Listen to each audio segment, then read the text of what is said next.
British social worker এজেন্সিগুলির বিরুদ্ধে বিদেশি কর্মীদের শোষণের অভিযোগ উঠেছে। অনেক বিদেশি কর্মী যুক্তরাজ্যে কাজের জন্য এসেছে, কিন্তু তারা চুক্তি মোতাবেক বেতন পাচ্ছে না। তার উপর কেয়ার কর্মীদের পরিবার আনার ক্ষেত্রে নিষেধাজ্ঞার কারণে বিদেশি শ্রমিকেরা আরও বেশি বিপদে পড়েছে। এ নিয়ে বিস্তারিত থাকছে আমারই করা একটি প্রতিবেদনে। ব্রিটিশ সোশ্যাল ওয়ার্কার এজেন্সিগুলোর বিরুদ্ধে বিদেশি কর্মীদের শোষণের অভিযোগ উঠেছে। অনেক বিদেশি কর্মী যুক্তরাজ্যের কাজের জন্য এসেছে, কিন্তু তারা চুক্তি মোতাবেক বেতন পাচ্ছে না। ঋণের দায়ে জর্জরিত হয়ে পড়েছে অনেক বিদেশি স্বাস্থ্যসেবা কর্মী, যারা না পারছেন ঋণ পরিশোধ করতে, না পারছেন নিজেদের জীবন সংগ্রাম চালিয়ে যেতে।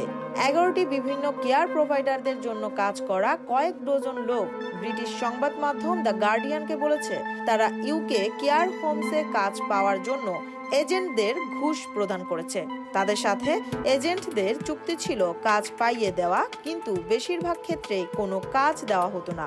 অনেক বিদেশি কর্মী জানান, এখনো তারা তাদের নিজ দেশের বিশাল ঋণের বোঝা পরিশোধের জন্য চাপে রয়েছেন। নিজেদের জীবন বাঁচাতে ন্যূনতম মজুরির নিচে কাজ করে জীবন সংগ্রাম চালিয়ে যাচ্ছেন তারা। আগামী মাসে সাধারণ নির্বাচনে কারা জয়লাভ করবে সেটার উপর এখন অনেক কিছুই নির্ভর করছে, এমনটাই মনে করছেন বিশেষজ্ঞরা। তারা জানিয়েছেন, টরি ইমিগ্রেশন আইনে অনেক পরিবর্তন নিয়ে এসেছে, যার মধ্যে রয়েছে কেয়ার ওয়ার্কারদের পরিবার নিয়ে আসায় নিষেধাজ্ঞা। বিশেষজ্ঞরা বলেন, পরিবার আনার ক্ষেত্রে নিষেধাজ্ঞার কারণে বিদেশি শ্রমিকেরা আরো বেশি বিপদে পড়ছেন। উভয়ে কাজ করার সুযোগ থাকায় একটি সংসার স্বাচ্ছন্দ্যে চলতে পারে, যা বন্ধ করে দেয় বর্তমান সরকার।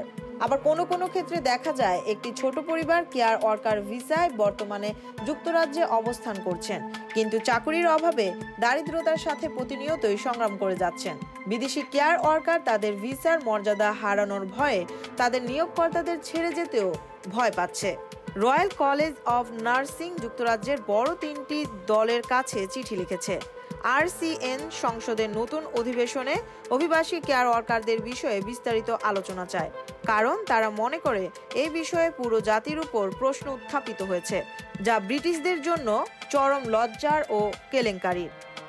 RCN এর ভারপ্রাপ্ত সাধারণ সম্পাদক অধ্যাপক নিকোলা রেঞ্জার বলেন, অভিবাসী কেয়ার ওয়ার্কারদের উপর শোষণ চালানো হলো চরম লজ্জার, এবং এই ধরনের ঘটনার জন্য দায়ী যুক্তরাজ্যের ভুল ব্যবস্থাপনা।